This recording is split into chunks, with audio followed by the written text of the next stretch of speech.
Courage was needed to fly early airplanes. Outstanding courage and little else. The low performance of pioneer aircraft made relatively light demands on the pilot's reflexes, coordination, and judgment.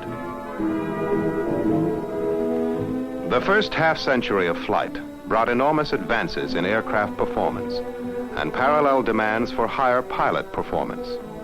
Oxygen, thermal clothing, and automatic devices helped create the environment needed to keep the pilot physically and psychologically fit. Today, with still higher aircraft performance, environmental control is more essential than ever. The pilot's faculties, efficiency, and capabilities must remain unimpaired, regardless of the flight conditions encountered. The design of environmental control systems for manned aerospace vehicles must be predicated on detailed knowledge of how the human occupants will react to high-speed, high-altitude flight.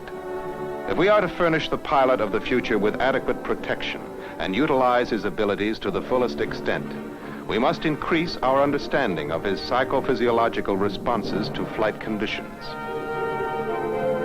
In the Space, Environment, and Life Sciences Laboratory of the Paul Moore Research and Development Center at Republic Aviation, a program is underway that will provide answers to many questions in this area.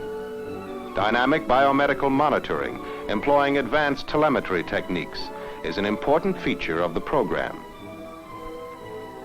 The initial step of the current program was an experimental effort superimposed on design justification flight test activity. The selected aircraft was being subjected to maximum aerodynamic stresses called for in the design. Using Republic's standard telemetry equipment, critical points in the structure were being monitored.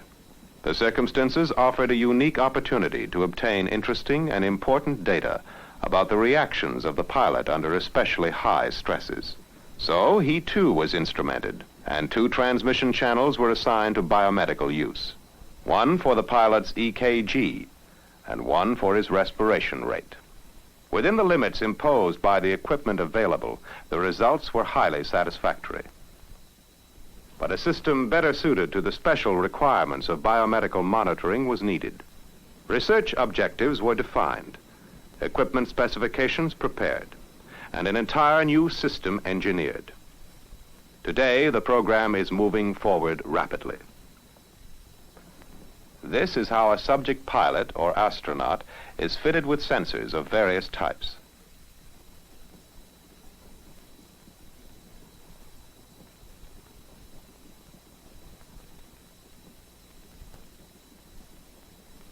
They connect directly to a newly designed miniaturized unit built into a vest-like garment to be worn by the subject.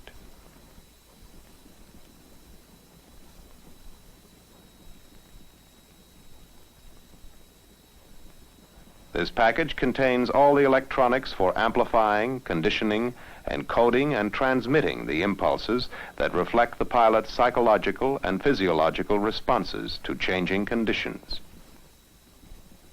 The unit is self-powered, permitting unhampered activity by the subject. Ground station equipment designed to Republic specifications receives and decodes the signals. By using the PAM-FM technique with a carefully selected sampling rate, the required versatility and flexibility are achieved in the system. 15 channels are available, including one whose bandwidth is sufficient for voice or phonocardiogram transmission. Instrumentation is provided for visual observation in real time, and a permanent record is furnished by sophisticated write-out facilities. This chart shows a subject's heart action and respiration.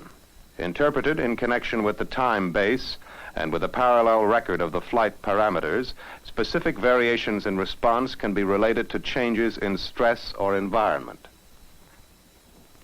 It is expected that use of the coded information can be greatly expedited by coordination with Republic's electronic computers.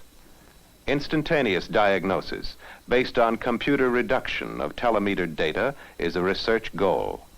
The work proceeds on many fronts. In the high-altitude chamber of the laboratory, where aerospace conditions can be accurately simulated, a subject is undergoing a pulmonary function test.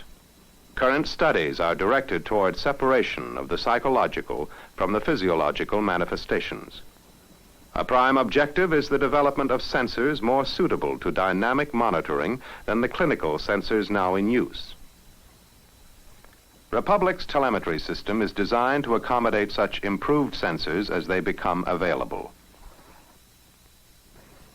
In future space systems, man is destined to be the most essential component. He will be asked to accept an increasingly complex role in the system, and at the same time, he must face constantly mounting hazards and psychological stresses. The overall program of dynamic biomedical monitoring at Republic Aviation is dedicated to ensuring the survival and proper functioning of crew members assigned to future flights.